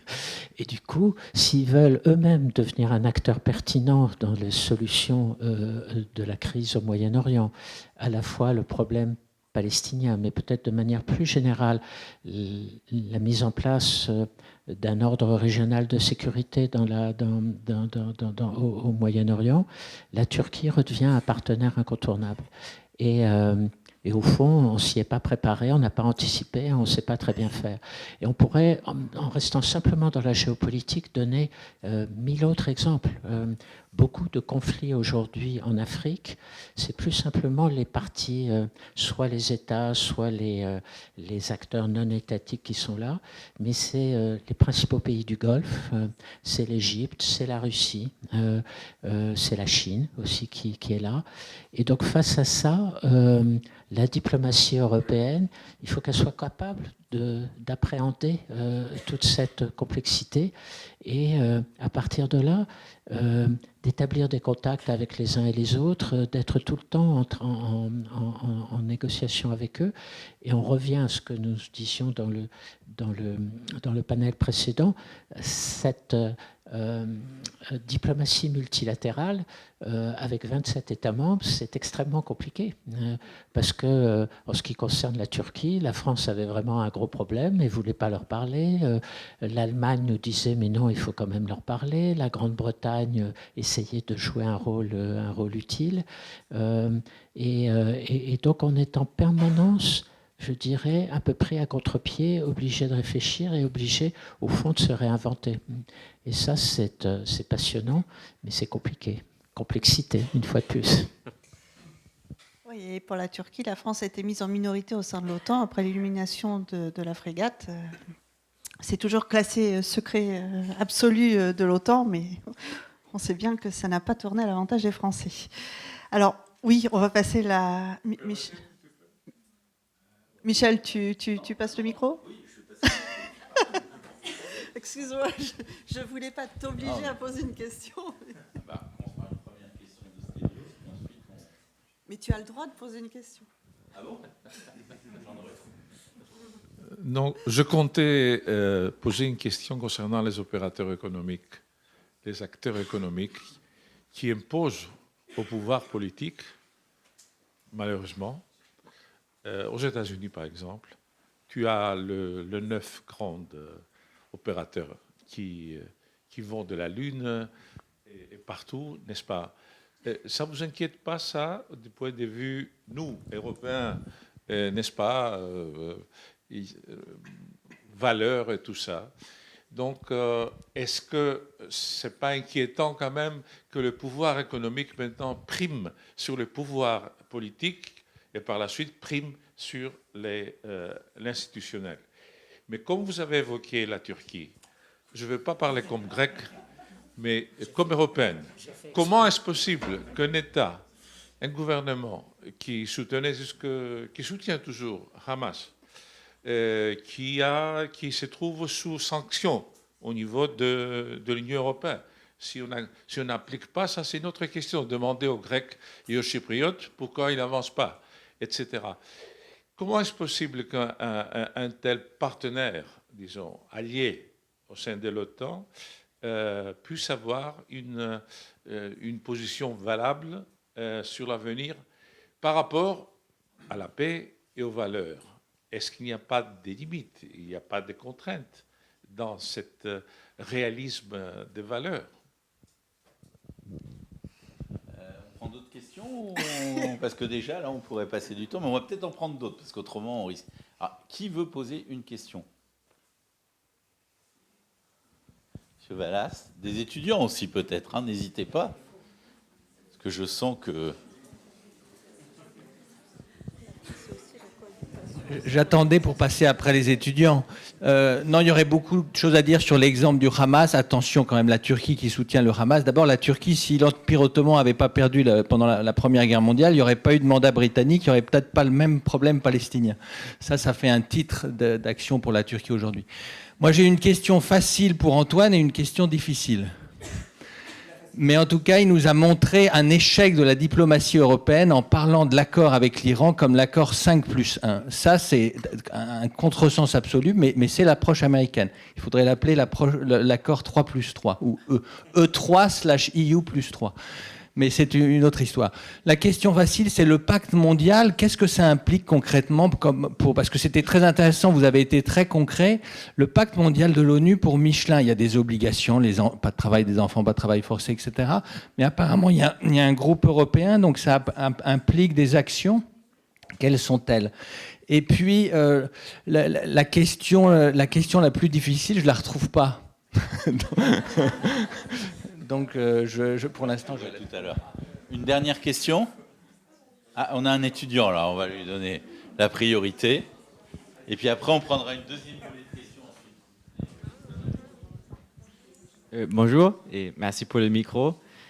Pour ma question, j'aimerais revenir à l'idée de la diplomatie privée et la diplomatie d'entreprise, parce que je pense que nous vivons dans une époque où les acteurs dans la diplomatie internationale s'est multiplient.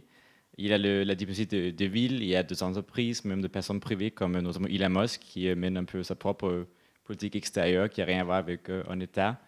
Et justement, j'aimerais vous demander comment est-ce que vous pensez que le rapport de force va changer, évoluer entre ces acteurs multiples et si les États vont toujours garder un peu leur monopole sur la diplomatie et la politique extérieure, ou si vous faites ça va... Ils vont devoir suivre aussi la diplomatie, enfin les politiques extérieures des entreprises ou de personnes privées ou de villes, si comment ce rapport de force va évoluer. Merci. Une question sur le futur, alors. C'est toujours des questions difficiles. J'avais un autre étudiant qui a posé une question, madame, ou non? Vous n'êtes pas étudiante?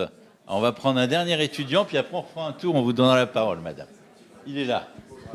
C'est qu'il a une cravate, alors j'ai pas vu. Mais c'est bien, bravo. Merci. Bonsoir et merci pour votre intervention. J'avais une question qui concernait plus Antoine Sautenay en tant que représentant de la diplomatie des entreprises et monsieur Pierre Vimont en tant que représentant de la diplomatie étatique. En tant que citoyen, en tant qu'étudiant sur les questions européennes, un petit peu tout le monde dans cette salle, on a l'impression du marché commun en tant que compétence exclusive de l'Union européenne. On a l'impression d'un marché commun complètement autonome qui évolue sans grande intervention des États. Je pense à ce qu'on appelait à ce moment-là le contrat du siècle en Belgique pour le renouvellement du matériel ferroviaire de la SNCB, qui a été obtenu par le constructeur espagnol CAF, contrairement à Siemens et à Alstom. Ma question, c'était, dans le contexte d'un espace européen industriel de plus en plus libéralisé, comment est-ce que les diplomaties nationales reconfigurent leur action pour soutenir les entreprises? Je vois que l'économie à la cote. Beaucoup de questions là-dessus, donc je soutenais peut-être. Oui, c'est plus pratique cela. Alors j'ai été trois questions. Peut-être la première question concerne la question américaine. Comment on gère les différentes agences américaines? Ce qu'on peut observer simplement, c'est qu'on est quand même en très grande difficulté avec certaines agences, notamment l'Agence de protection de l'environnement, qui, vous le savez, il y a quelques mois, a supprimé totalement sa division scientifique. Donc on est vraiment en difficulté sur comment on accélère la décarbonation de l'industrie aux États-Unis. On a eu vraiment une rupture de tout ce qui avait été mis en place par l'administration Biden, de subventions, de politiques de subventions d'énergie renouvelable. On a eu un coup d'arrêt majeur. Et donc ça nous pose difficulté aux États-Unis sur simplement notre feuille de route de décarbonation. Ce qui est vrai sur le CO2 est aussi vrai sur d'autres questions, comme la question de l'eau, la question de la pollution. Donc c'est malheureux, mais c'est effectivement un élément majeur. Après, effectivement, la question des valeurs, on est sans doute à la croisée des chemins. La réalité aujourd'hui, pour prendre une autre fonction régalienne de l'État américain, typiquement, Michelin équipe encore l'essentiel de l'armée américaine, pour des raisons historiques, issues de la guerre du Golfe, mais n'équipement pas l'armée chinoise. Donc il y a quand même encore cet ordre, je dirais, des valeurs dans ce qu'on met en place dans les contrats publics. Il y a très peu de contrats d'ordre public pour Michelin, mais c'est les seuls principalement le volet militaire. Donc évidemment, on est très présent dans les pays européens, mais aussi aux États-Unis, et ce de manière historique. Je ne sais pas si ça a répondu à la question. Le deuxième sujet, c'est, je crois, la question de la diplomatie. Attendez, je vais retrouver mon truc. Alors, la deuxième question, c'était quoi? C'était, oui, le volet SDG, donc la question facile, mais je crois que vous avez une question difficile. Les SDG, c'est vraiment quelque chose d'assez mou, si je puis dire. C'est effectivement des objectifs de développement durable qui ont été élaborés par les Nations Unies, qui sont un cadre d'action pour toutes les entreprises, quelle que soit leur taille, PME, ETI, grandes entreprises.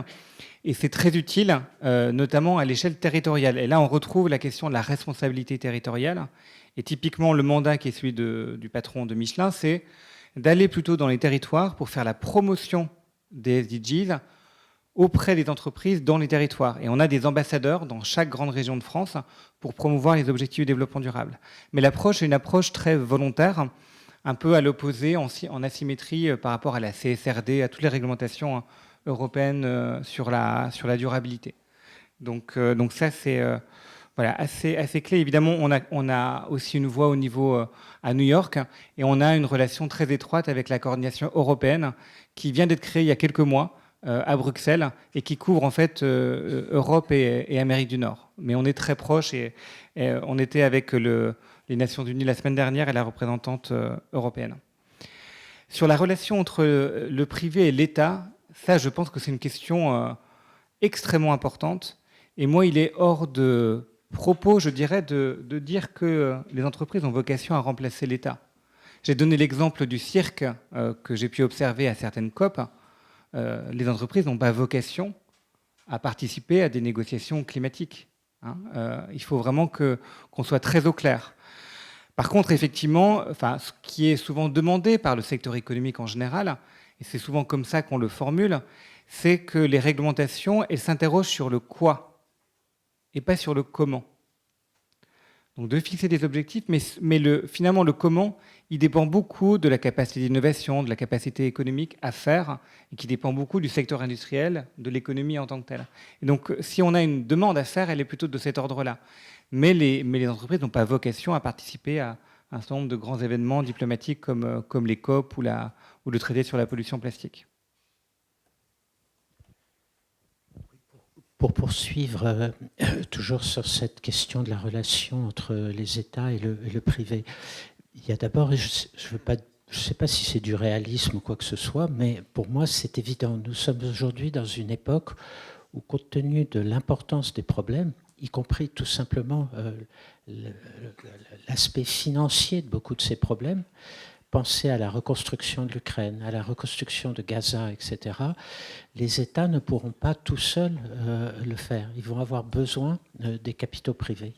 Et toute la question, et je reviens à ce que disait Antoine à l'instant, c'est que il va falloir jouer de la complémentarité, ce qu'on appelle le public-privé, etc., etc. Mais surtout, le rôle de l'État, il doit être là de fixer un peu le cadre et la stratégie et d'avoir une vision assez claire de la manière d'avancer.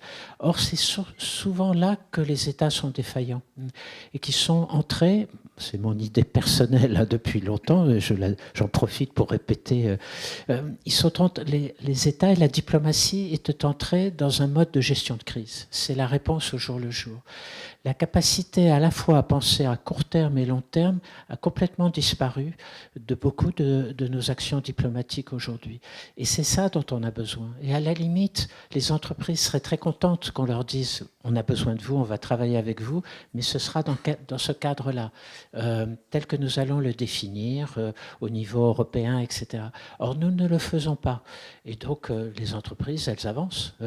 Et c'est comme ça que vous avez à Gaza M. Blair qui débarque avec son plan tout fait, repris par M. Trump, parce qu'il n'y a rien de plus facile, et puis il y trouvera son compte.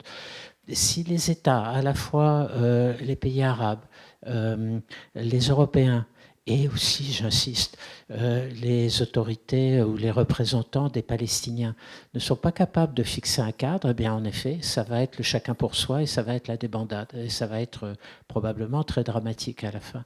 C'est ce problème-là, c'est l'État dans le rôle qui est le sien et qui est capable de remplir ses responsabilités et de le faire.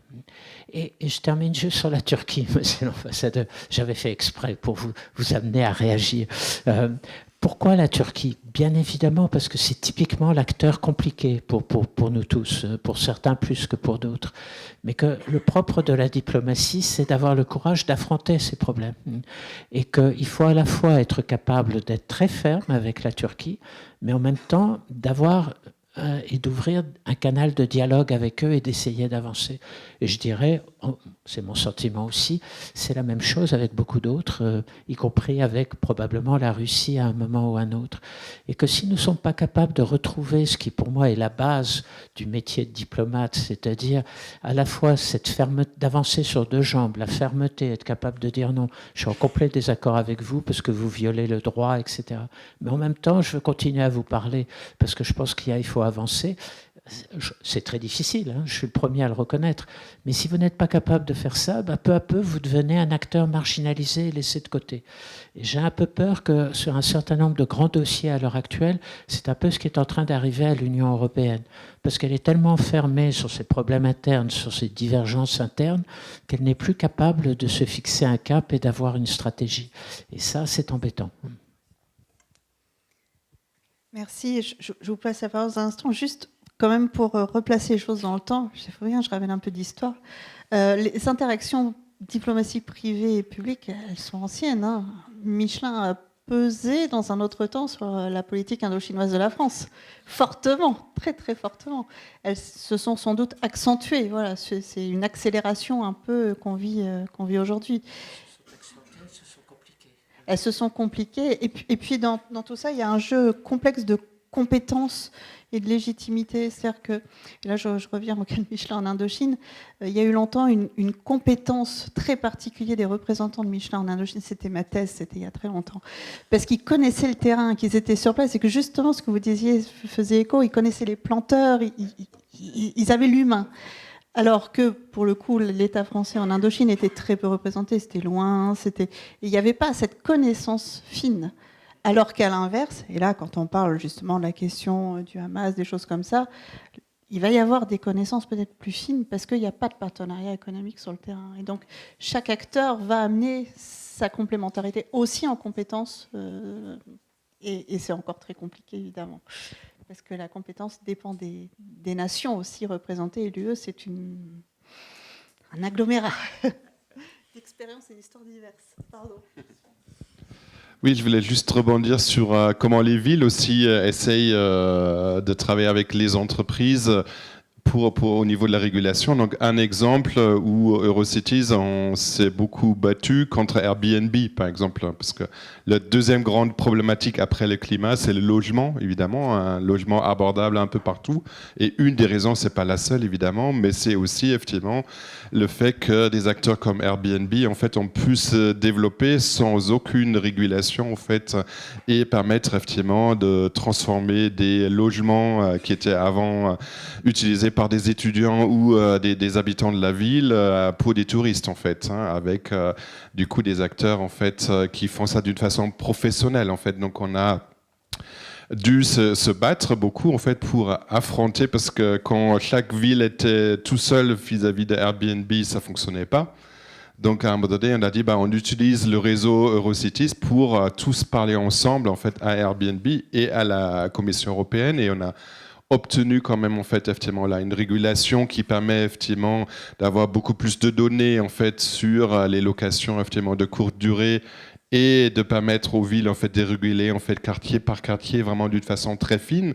Et là, ça illustre très, très bien, en fait, comment, en fait, l'État, de nouveau, est dépassé, en fait, parce qu'on pourrait pas, ça ferait aucun sens d'avoir une régulation uniforme, en fait, sur Airbnb pour toute la France, par exemple, parce qu'il y a des territoires qui sont très heureux d'avoir quelques touristes, en fait, qui peuvent venir, mais il y a des quartiers, en fait, c'est même pas des villes, qui sont effectivement envahis, en fait, par ces locations, en fait, et donc il faut que ce soit quelque chose qui soit vraiment très, très proche au niveau du terrain. Et autre exemple, en fait, on travaille beaucoup sur les marchés publics, là, de nouveau, par exemple, sur tout ce qui concerne le transport collectif et les bus zéro carbone, en fait. Donc, beaucoup de nos villes, en fait, disent, voilà, nous, on veut être climatiquement neutre, donc on veut investir, en fait, dans des bus, effectivement, zéro carbone. J'en ai besoin de 100, en fait, pour la ville de Madrid, par exemple, mais j'en trouve pas en Europe. Donc, il n'y a que des Chinois, effectivement, qui me permettent, effectivement, de me fournir ça, et ça m'embête, mais j'ai pas le choix parce que je veux être climatiquement neutre le plus rapidement possible. Et là, on dit, en fait, là de nouveau, en fait, l'Union européenne et les États jouent pas leur rôle parce que nous, on dit, il faut qu'on essaye, en fait, d'avoir des marchés communs, en fait, entre plusieurs villes.